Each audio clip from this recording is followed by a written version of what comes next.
umaga. Dahil weekend, bibigyan muna natin ng tubig ang mga halaman namin.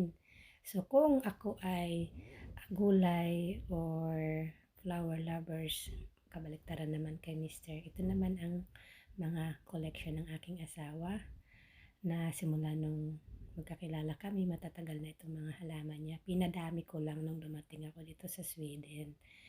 So, lahat ng sulok ng bintana ay puro halaman dahil kami mag-asawa ay plant lover. Siyempre, may halaman, meron din tayong puno ng saging. So, napaka-diehard naman natin na akala mo naman talagang lalaki ito. Pero tingnan na lang natin kung hindi magiging dwarfs banana leaves ito. So, meron din tayong dalawang variety ng kamote dito. Merong local, merong Asian. So, pero ang habol ko lang talaga dyan yung dahon. Tapos, meron tayong malunggay, 1 taon na yan, pero nakalbo ko na, ginulay ko na, pero super hirap magpatubo talaga ng malunggay. At syempre, meron tayong okra, tsaka tomatoes, dahil meron naman ako sa countryside, pero maganda na yung may extra. Samahan nyo naman ako at tayo ay pauwi sa aming countryside. Normally, after work, pag Friday night, dumidiretso na ako sa aming countryside. Tapos ang aking asawa, nauuna na yan sa akin. Siguro Friday and Thursday nandun na yan. So, hindi kami magkakasabay. Pero dahil ay meron kaming after work na mga companies ng chef sa kitchen. So, nag-after work muna kami. Kaya kahit paano, kahit Sabado, ay kailangan ko pa din umuwi para magpapadilig kay aking mister. Charot. Siyempre, may mga babies tayong sinisidling doon. So, na-miss na ako. So, kailangan talaga natin diligan. At saka, siyempre, banding na rin namin ng mag-asawa. So, ito yung mga kapitbahay namin. At tingnan nyo naman, ay sa wakas, natunaw na din ang snow. So, manipis na ang snow. So, madaming place na dito sa city ay nawala na yung snow kumpara sa aming countryside. Hanggang ngayon may snow pa din. So, galing sa amin papunta sa train station, mga 3 minutes lang ang paglalakad. So, napaka-convenience kasi yung train namin dito every 5 or 7 minutes. Tapos, 12 minutes lang papunta sa main center ng Stockholm, Sweden. So, napakalapit talaga namin sa city. So, hindi talaga kailangan mag-drive araw-araw dahil mahirap kapag nakatira ka sa city din. Napakamahal ng toll gate. Tapos, mahirap mag-park kung saan ka pwedeng mag-park. So, kaya the best na sumakay talaga is mag-train at bus dahil nandyan lang sila maya-maya. So, tayo ay, dalawang beses ako nagpalit ng train. Tapos, last yung bus papunta sa aming countryside. Pero, kapag weekend, si mister ko talaga nagda-drive ng car. Tapos, ako magpabus na lang. Pero, in the future, hopefully, magkaroon na tayo ng license. Pwede na rin tayo mag-drive kapag weekend.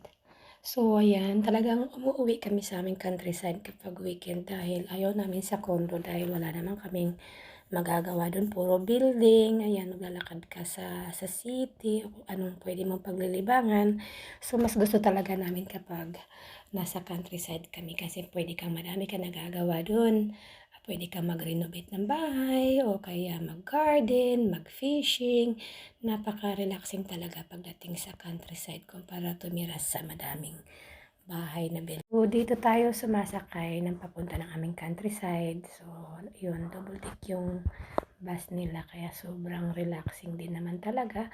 So, 45 minutes by bus galing dito papunta sa aming sentrum ng aming summer house. So, palabas na tayo ng city. So, kung magdadrive ka ng car, mga 1 hour lang ang biyahe. So, parang Manila to Cavite lang yung layo, di ba? So, kapag nagbus ka naman, mga 1.5 hour yung biyahe. So, medyo matagal sa bus kumpara car. Pero, napaka-convenience talaga kasi hindi mo feel na napakalayo ng biyahein mo kapag umuwi kami ng aming country. So, mag-grocery lang tayo ng konti. Na siyempre, ang favorite ko talaga ang pumilo. So, hindi talaga nawawala yan. So, ayan, nandito sinundo na tayo ng ating mister. So, dahil ngayon ay nagtitraining pa rin akong mag-aral ng drive dahil hindi madaling mag-drive lalo kung manual yung pinag-aralan ko. So maganda yung alam ko ang pareho automatic at manual kaya nagumpisa tayo sa manual. Pero pag may license na tayo, syempre pipiliin ko ang automatic. Pero pahihirapan muna na ako ng aking mister. Drive safe home. So sinundo ako ng aking asawa dito doon sa sentrum. Tapos ako na nag-drive papunta dito. Mga 15 minutes to drive sa sentrum, malapit dito sa countryside namin. Stuck ng namin dito, snow. O yan, yung boat natin malapit na. By April makakatawid na tayo sa aming isla o sa aming Tingnan nyo naman, may snow pa din dito sa aming kalsada sa paligid. Ayan. So medyo mas makapalang snow dito sa countryside kumpara sa city. Kaya matagal pa bago matunaw. Pero dahil mas mainit sa city dahil maraming building, maraming sasakyan, kumpara dito sa countryside na medyo late matunaw ang snow dahil siyempre mas konti ang mga bahay at sasakyan dito kaya hindi ganun kadali matunaw ang snow. Aking garden, ang aking tulips, ayan, nag-i-sprout na siya. Ayan na, kailangan na natin na lagyan ng harang yan bago kainin ng deer. Maglalabasan na ito. Sana tuloy-tuloy na ito mawala ang snow. Kasi wag nang bumalik. Kasi excited na ako magplantita sa aking strawberry garden. I think pwede na tayo maglinis sa ating strawberry garden. Ayan. Pero maaari pa din talaga mag-snow. Kasi winter pa din dito. Mabuti climate change. Kasi normally February yan ang matinding snow. Pero dahil maaga kami nag-snow ng matagal, around November till third week of February. So, kaya ganun, baliktad ang weather. So, pero sana tuloy-tuloy na talaga ito kasi maaari pa rin talaga mag-snow at saka hanggang April. Tingnan nyo na ang aking garden. Excited na ako maglinis. Ayan, ganito na ang itsura after natanggal ang snow. Ayan ang ating strawberry. Tingnan mo, green na green pa din sila pero magba-brown yan. So, tutubo ng panibago yan. So, yan ang kagandahan. So, ayan, excited na ako sa akong baby seedlings. Kung ano na, kailangan ko na mag-repat at ilipat sila isa-isa sa medyo malaki-laking pot.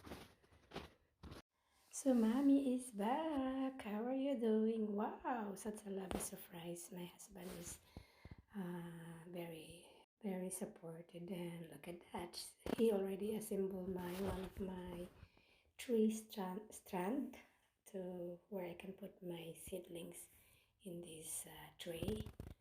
And today I'm going to replant my seedlings since I haven't started this 2 weeks ago by seedling in the small seeds, and now after 2 weeks they are very growing and long and they look sleek. Even it's okay, they will survive once you transfer them in the big pot each.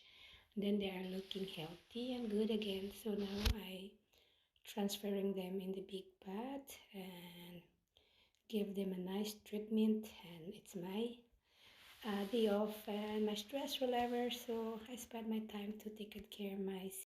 So what I do, I let them for some seconds to marinate the water under the pot so they can absorb the water, because if you only tap the water showering, they're not really wet under, and I'm not here to give them water like every 3 days. I visit here only in the weekend, so they can only give water once in a week. So I make sure that they are good enough wet. And see you next week.